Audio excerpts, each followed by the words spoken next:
안녕하세요, 긍정이 여러분. 우리 지난주에 위와 마음이 어떻게 밀접하게 연결되어 있는지 보았는데요. 또 그전에는 우리 위 자체의 놀라운 방어 기전 7가지를 살펴봤습니다. 오늘은 위가 이렇게 여러 방법으로 보호 기전이 있음에도 불구하고 손상될 수밖에 없는 이유를 알아보려고 합니다. 가장 대표적인 요인으로 헬리코박터균 감염, 또 소염 진통제 복용, 술이나 담배, 매운 음식이나 짠 음식, 그리고 스트레스가 있습니다. 또 허혈이라고 하는 혈액순환 저하가 전신으로 작용을 하게 되죠. 매운 음식과 스트레스가 왜 우리 위를 손상시키는지는 지난 시간 위와 신경의 관계를 보면서 함께 살펴봤는데요. 오늘은 여러 이유들 중에서 엔세이드라고 하는 소염 진통제 부작용과 관련된 위 손상을 살펴보려고 합니다. 이른바 비스테로이드 소염제라고 하죠. 엔세이드라고 줄여서 이야기하는데요. 통증과 염증, 발열에 대한 치료로 흔히 사용되는 약물이고 1960년대 등장한 이후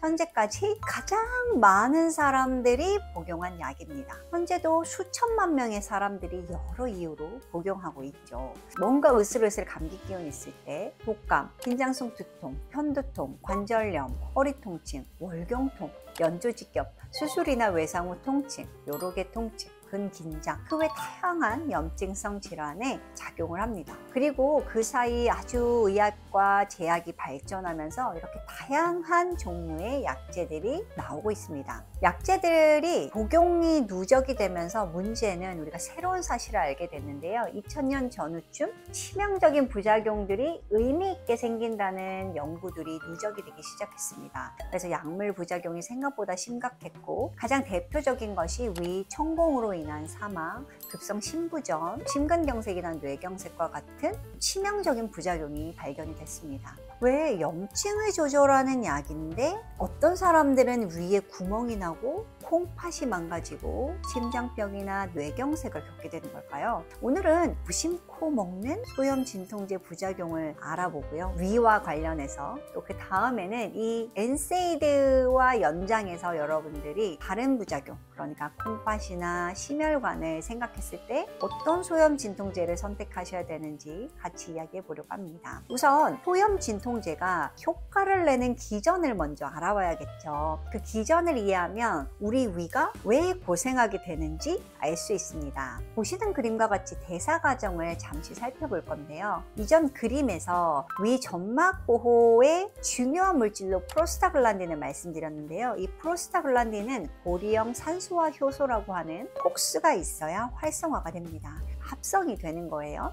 콕스1은 프로스타글란딘과 트론복산 A2를 활성화시켜서 위나 장의 점막, 또 콩팥, 혈소판에 일정하게 분비가 되면서 그 장기에 있는 세포들이 정상적인 기능을 하게 해줍니다. 그리고 또 다른 콕스 효소, 콕스2는요. 특정 상황에서 만들어지는데 그 특정 상황이 염증, 통증, 발열과 같은 상황입니다. 이때 콕스2가 활성화되면 이때 나오는 물질들이 이 콕스2로 인해서 혈관 내막 세포의 염증 매개 물질 사이토카인이 활성화가 되면서 그러니까 콕스2를 억제하면 염증과 관련된 부종, 통증, 발열이 억제가 될 수 있는 거죠. 대부분의 전통적인 아주 예전부터 개발됐던 흔히 여러분들이 약국에서 사 먹는 엔세이드는 안타깝게도 이 콕스1과 콕스2 모두를 억제합니다.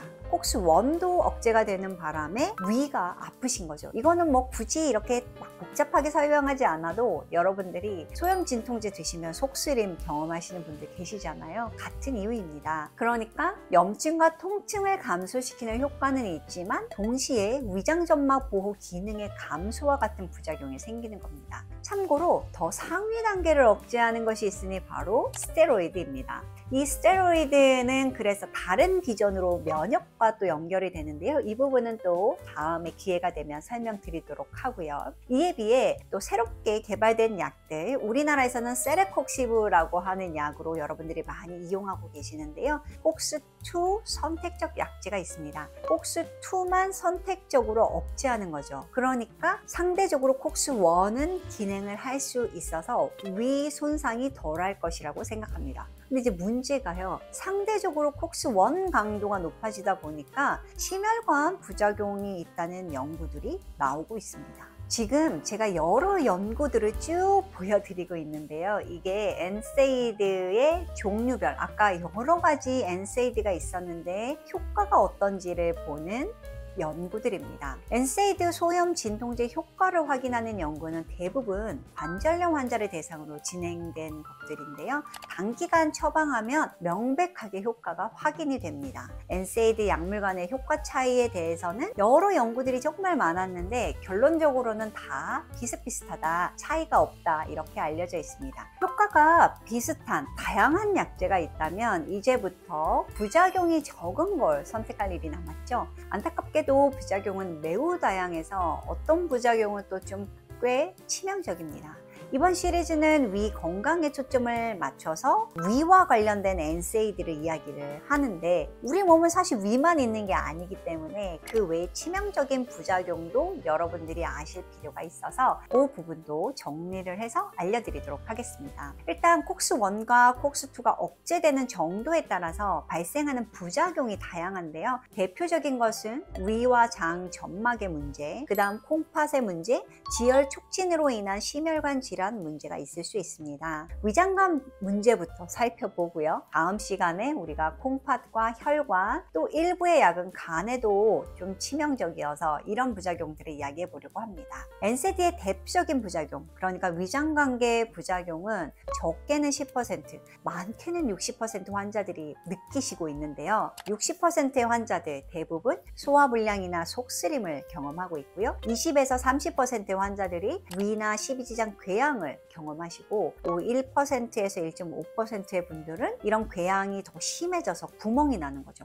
천공, 또 출혈과 같은 심각한 위장관 부작용이 발생할 수 있는 것으로 알려져 있습니다. 소화기계 궤양은 급성출혈, 또 천공, 이런 합병증이 아주 치명적인데요. 비선택적 엔세이드는 위장관 점막에 대한 미란 효과가 커서 또 이것뿐만 아니라 이 전신으로 작용하는 역할도 있습니다. 프로스타글란딘 자체를 고갈시키면서 위의 근본적인 보호 기전이 잘 되지 않아서 이 두 가지 기전이 모두 위 점막을 손상시키는 걸로 알려져 있습니다. 여러 연구들이 있는데요. 아주 대표적인 이 연구에서는 엔세이드를 복용하는 환자들이 복용하지 않는 환자들보다 6배나 높은 위장관 증상과 질환을 겪는다고 보고를 했고요. 또 다른 연구에서는 60세 이상의 환자분들이 만약에 이 소염 진통제를 드신다면 젊은 사람들이 먹는 것보다 2배 이상의 소화기계 부작용을 더 많이 겪는 것으로